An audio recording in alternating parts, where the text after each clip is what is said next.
shot in 4K ultra high definition. Your number one source for local news. WRAL News. Coverage you can count on.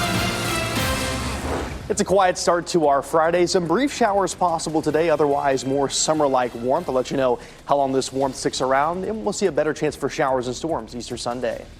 Plus, house fire in Cary. WRAL's Kelsey Coffey live outside the home with a look at some of the serious damage we're seeing there. And the future of Dreamville, the festival fans would have been preparing for this weekend, and what the city is saying about plans to fill its place. A lot of news to get to here on your Friday morning. Thanks for joining us here on WRAL News. I'm Laura Levine, and for Renee Chu, let's get right over to meteorologist Grant Skinner with a look at the forecast. And Grant, it has been a toasty one. Yeah, toasty one yesterday. We reached the mid-80s again yesterday. We'll be back in the mid-80s this afternoon. This morning, we're starting in the 60s, mostly clear skies for some spots, other areas seeing partly cloudy skies. We'll see a mix of clouds and sunshine throughout the day today, and a few showers can't be ruled out. 62 by 6 a.m., 68 by 10 a.m. this morning. Again, you see a couple of those shower icons. Not a whole lot of rain today, but some brief showers can't be ruled out. We'll have some energy from back to our west that may make its way here. Then by the afternoon into the evening, highs reach the low to mid 80s. So again, another very warm day today. We're heading to the Bulls game tonight, another 6:45 p.m. first pitch, low 80s by that first pitch. Again, a couple of showers can't be ruled out in the area, but I think most stay dry, upper 70s by 8 p.m. A mild night, more warmth tomorrow, then more showers and storms for Easter Sunday. We'll talk more about the timing of that rain coming up in a bit. Okay, Grant, thank you. Breaking news now in Cary. A house was nearly destroyed after a fire broke out at a home on Belhaven Road. That's in a neighborhood near North Harrison Avenue. WRAL's Kelsey Coffey is live at that scene for us. And Kelsey, one part of the road is blocked off where you are. Yes, Laura, it is. And I just spoke with fire officials within the last 2 minutes here on the scene. They say that this home here is a total loss on Belhaven Road. So if you're familiar with this area, this is about 5 minutes away from downtown Cary. Firefighters say that there were 3 people who were inside the home at the time of the fire just before 2 o'clock this morning, but all 3 of them were able to safely evacuate along with their dogs. So as far as the cause of this fire, that's still under investigation, but you can see that firefighters are still working to put out any hot spots. So we'll be sure to let you know as we find out more information. Kelsey Coffey, WRAL News, live in Cary. Kelsey, thank you. This morning, we're working to learn more about an overnight investigation in Raleigh. You can see the police presence there as the WRAL Breaking News Tracker was on scene. It saw several Raleigh police officers investigating a vehicle along Ballington Circle. We also saw a tow truck and forensics at that scene. We have reached out to Raleigh police to learn more about what they were investigating and if anyone was hurt. Well, today, many fans would have been preparing for the annual Dreamville Festival. It typically runs the first weekend in April. The festival wrapped up around this time last year with the promise of another music festival at Dix Park. WRAL's Ali Kadlabar joins us live from Dix Park this morning. And Ali, what is the city saying now about the future for another festival? Well, Laura, there's no definitive word on a festival taking over Dix Park this April, but the city tells me it is working with Dreamville organizers. Take a look at this video of Dreamville last year. The music festival traditionally happened the first weekend of April in Dix Park. Organizers announced about a year ago that a new music festival would be taking over. Since then, there's been little information shared on what that new festival would be. WRAL Investigates obtained documents of the city's agreement with festival organizers last month. They say the organizers could hold festivals at Dix Park through 2029, but they are not obligated to do so. The city of Raleigh told us back in March it was discussing other possible dates with the organizers since the traditional weekend of Dreamville fell on Easter this year. We reached out again yesterday and it said the city is working with Dreamville organizers for another possible date. We are still asking organizers these questions. What would the new festival be? Also, what would it feature and what would it be called? We are staying on top of this. Reporting live in Raleigh, Ali Kadlabar, WRAL News. Happening today, the Durham Rescue Mission is holding an Easter community dinner and basket giveaway in honor of Good Friday. This event will be at the Durham Rescue Mission for Hope. That's on East Main Street in Durham. Gates open for the first service at 11 a.m. Meals are served and the basket giveaway begins at noon. Kids will also receive a free Easter basket.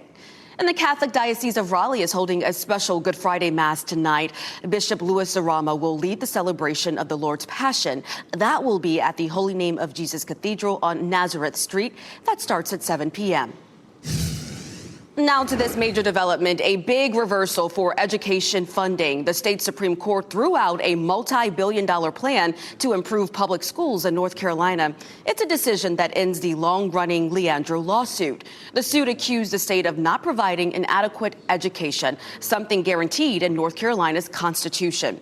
Then, in 2021, a plan was agreed upon that would have increased funding by more than $5 billion for things such as special education, teacher pay, and social workers. The court threw out that plan, saying the state's highest court does not have the jurisdiction to settle disputes about education policy. Now parents say something needs to be done to fill the gap. All of the schools, we won't have to pick and choose. In a statement, a spokesperson for Republican Speaker of the House said the decision, quote, rightly recognizes the constitutional role of the North Carolina General Assembly, since the state constitution entrusts sole appropriations authority to the legislature. The statement goes on to say that House Republicans are committed to public education investment, including through budget proposals that include teacher raises. We're also now hearing from Hope County Schools about this, the district at the center of the case. Superintendent Dr. Kenneth Spell said in part, while the ruling brings closure to the longstanding legal case, it does not change the ongoing reality that many students, particularly in rural communities like Hope County, continue to face barriers to the sound basic education our Constitution promises. WRAL has done extensive reporting on this case over the years. You can find more in-depth coverage, including how we got here, on WRAL.com.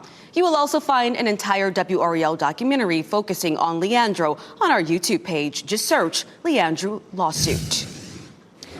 We are following the latest updates now on the war in Iran. Defense Secretary Pete Hegseth has asked the Army's top uniformed officer, General Randy George, to step down. The Pentagon did not give a reason for the general's ousting, but this is just the latest of more than a dozen firings of top military officials by Hegseth since he took office last year. The Trump administration's energy secretary is asking people to wait out the higher gas prices, meanwhile, for a few more weeks. Chris Wright was in North Carolina yesterday, and he says the savings in energy costs over the next 10 to 20 years will outweigh the pain that we're feeling at the pump right now. President Trump estimated the conflict in Iran will wind down in the next 3 weeks. Wright says a couple of weeks after that, gas prices should follow suit and be more reasonable. So we are keeping our eye on the prices right now here at home. In Raleigh, today you'll pay an average of $3.95 a gallon. In Durham, you'll pay the most at $3.97, and in Goldsboro, you'll pay the least at $3.88 a gallon. You can find the cheapest gas prices wherever you go with the WRAL fuel tracker. Just go to our website, WRAL.com, and search fuel. This morning, we're learning the last surviving co-founder of Raleigh's Angus Barn has died. The restaurant posted this photo to Facebook last night in honor of Flo Winston. Winston and her husband Charles joined Thad and Alice Ure to start Angus Barn back in 1960. Over the years, the Winstons have founded other restaurants across the state, including the Daryl's restaurant chain and pizza and several pizza inns. In 2011, they were inducted into the Raleigh Hall of Fame, recognized for their entrepreneurial success and contributions to local charities and the community. In honor of Flo, the restaurant has lowered its flag to half staff. Fayetteville police have charged a man accused of killing his mother in a fire. Officers arrested Maurice Briscoe Jr. He's charged with involuntary manslaughter. This fire happened Wednesday afternoon on Empress Lane. Police say Briscoe was smoking meth when he put the pipe on the back porch. Fire investigators say the fire started on the porch and that his mother died from injuries during the fire. Briscoe is in jail on a $25,000 bond. Durham police are looking for two women in a death investigation now. Cindy Uola Martinez and Tally Coleman Trochas are charged with larceny and conspiracy. They're wanted for questioning after a man died last September on LaSalle Street. Investigators also released a picture of the car that they may be driving. Some North Carolina drivers can now upgrade their provisional license online. It used to be that people with a level 2 limited provisional license would have to make an appointment to complete the testing. Now, if you're 18 or older, you can take the test online to get your standard license and avoid the in-person visit. People younger than 18 still have to make an appointment. The move is part of a larger effort to cut back on long wait times at DMV offices statewide. A new exterior grand lobby, team, store, and beer hall is coming to Lenovo Center. They are all proposed for the final phases of Lenovo Center's $300 million renovation. The arena hosts hundreds of events every year, from the Hurricanes and NC State men's basketball games to concerts and comedy shows. The first phase is almost finished with the opening of a view bar and new suites. This summer, Lenovo Center will close while some seats are changed and aisles removed to create more capacity. Your time now, 4:40. Potential new tariffs, the companies who could face them, and why President Trump is looking to make that decision. And updates from NASA, leaders on the Artemis II mission, and what they're saying and why this trip to space is so unique. Grant? Another quiet and mild start to our Friday. Look at the cloud cover out there. Just a few clouds in the distance, so not too cloudy, not too much of a breeze right now. We'll see a bit of a breeze this afternoon. After starting in the 60s, we'll reach the 80s again today. I'll let you know how long those 80s last coming up. From the WRAL Severe Weather Center, North Carolina's most experienced team of meteorologists. 4:44 now on this Friday morning. Here's a view from the WRAL Gardens. It's very quiet this morning. Maybe a few clouds out there, but otherwise temperatures are in the 60s. It's a mild start to the day, and also looking towards the mountains, it's quiet there for now. We'll have a better chance for some isolated showers later today. The best chance for showers and storms, though, comes at the end of the weekend. Small rain chance today, highs in the 70s and 80s, and more of the same tomorrow. Very warm day, highs in the 70s, some spots close to 80 degrees, but the shower and storm chances pick up there. Our best chance for showers and storms comes Easter Sunday. We'll talk more about the timing of that coming up in a bit. Grant, thank you. President Trump appears ready to impose new tariffs on drug companies. The new tariffs would target companies that don't have a most favored nation deal with the U.S. The order suggests the tariffs could be as high as 100%. Meanwhile, this morning, we are looking now at the police body cam video from Tiger Woods' rollover crash last week. In this video, you can see him kneeling down on the side of the road where his car flipped while officers first responded. He's later seen here participating in a sobriety test that he failed. Woods denied consuming alcohol and blew a 0 on a breathalyzer test. Police say they found the opioid hydrocodone in his pocket, and Woods say that he was distracted by his cell phone and radio.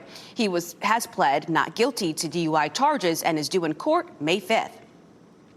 New this morning, NASA's Artemis II astronauts are officially heading to the moon now after a final major engine firing last night. In a press conference yesterday, NASA's Deputy Associate Administrator said the astronauts are being carried around the far side of the moon and back to the Earth. As for any worries, she says everything is going well. And I'll tell you, we're already learning a lot as we go. We've encountered several things along the way. We're not really tracking anything right now that's of concern. This launch marks the first time astronauts make their way around the moon in more than 50 years. The crew is expected to return to Earth on April 10th. United Airlines has raised its checked bag fee by $10 because of rising fuel prices. This comes just days after JetBlue raised its checked bag fee for the same reason.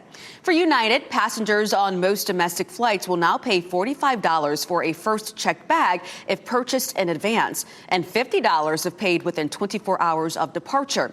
The updated fees apply to tickets purchased beginning today. This marks the airline's first baggage fee increase since 2024 as carriers attempt to offset the financial pressure from rising jet fuel prices. The Cape Hatteras National Seashore is moving forward with repairs to Buxton Beach. A special permit was issued to Dare County to fix the southernmost portion of the beach. It's near a former defense site near the former spot of the Cape Hatteras Lighthouse. There has been issues in the past with dangerous chemicals exposed by beach erosion. The plan is to install new steel sheet piles to help prevent the erosion. Well, spring in North Carolina usually keeps you guessing, but this year temperature swings have been especially dramatic. March ranked among the warmest on record in North Carolina, even with colder drops and strong winds in between. As for the spring, average temperatures are rising, and the Triangle is now 4.5 degrees hotter than it was in the 1970s. With added warmth, that could bring also swings in rainfall. Most extreme rains are getting heavier, and we see that happening throughout the southeast.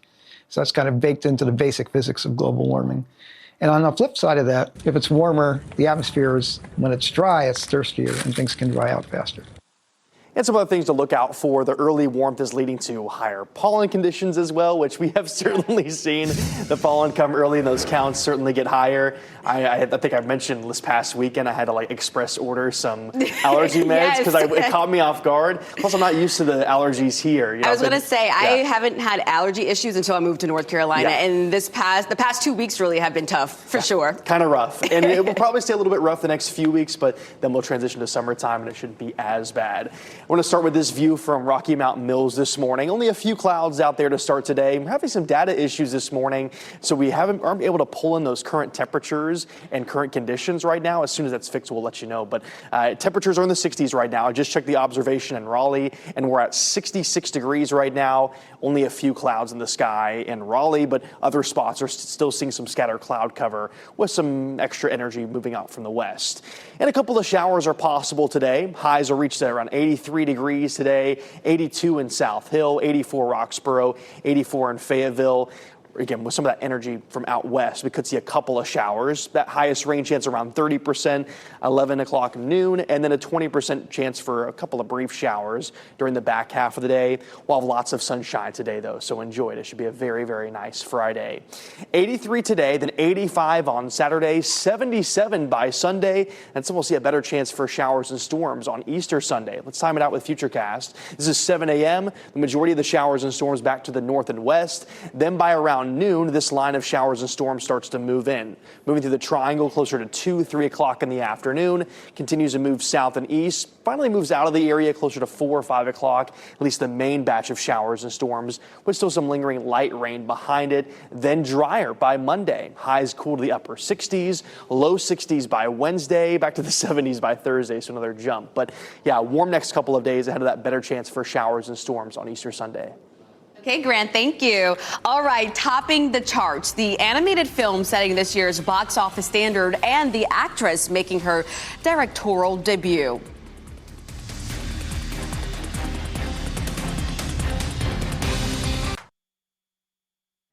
Let's get to some entertainment news now, beginning with a new movie that's already setting records. Here's David Daniel with today's Hollywood Minute. The Super Mario Galaxy movie is off to a stellar start. The animated sequel made an estimated $34.5 million in domestic ticket sales on Wednesday, the best opening day of the year so far. Box office watchers think grosses for its first 5 days could approach $200 million. We'll see if the third time's the charm for The Corrections. Meryl Streep is set to executive produce and star in a limited series for Netflix based on the 2001 Jonathan Franzen novel. Previously, a film version and another series based on the book were developed but never came off. You're not alone anymore, and you never will be. Wizards Beyond Waverly Place is coming back for one last spell. Disney says a final 4-part event goes into production this month, with Selena Gomez making her directorial debut with the first episode. It's due out this summer on Disney Channel and Disney+. In Hollywood, I'm David Daniel. A federal judge dismissed most of Blake Lively's legal claims against Justin Baldoni. Lively and Baldoni starred in the film It Ends With Us. Baldoni also directed the movie. In her civil complaint, Lively accused him of sexually harassing her during the movie's production. She also said that he was behind a smear campaign to retaliate against her for speaking up about the alleged mistreatment. Baldoni denied the allegations. Lively made 13 claims in her lawsuit. Now only 3 remain. It was a great game for the Carolina Hurricanes last night. They defeated the Columbus Blue Jackets 5-1 during the Hockey for the Holidays game, which aired live on WRAL. This win made the Canes the first Eastern Conference team to make the playoffs. Logan Stankoven got his 17th goal of the year last night. He is looking forward to the team's next run for the Stanley Cup. It's unbelievable. I think our group in there, we don't take the playoffs for granted. It's so hard to battle and to get into the playoffs. So we're really grateful, but the work doesn't stop now. So we're excited to finish the rest of the season and get in the playoffs. The Kings get a day to celebrate then. They will host the Islanders on Saturday. You can watch that game right here on WRAL tomorrow. Hockey for the Holidays continues as the team gears up for the playoffs. More news just ahead now. We are staying on top of breaking news and Cary. WRAL's Kelsey Coffey has a look at the house fire from overnight and what you need to know. Plus, the future of Dreamville, what city leaders are saying about replacing the musical festival and what's taking its place. And following Artemis 2, the updates we're learning as 4 NASA astronauts make their way through space.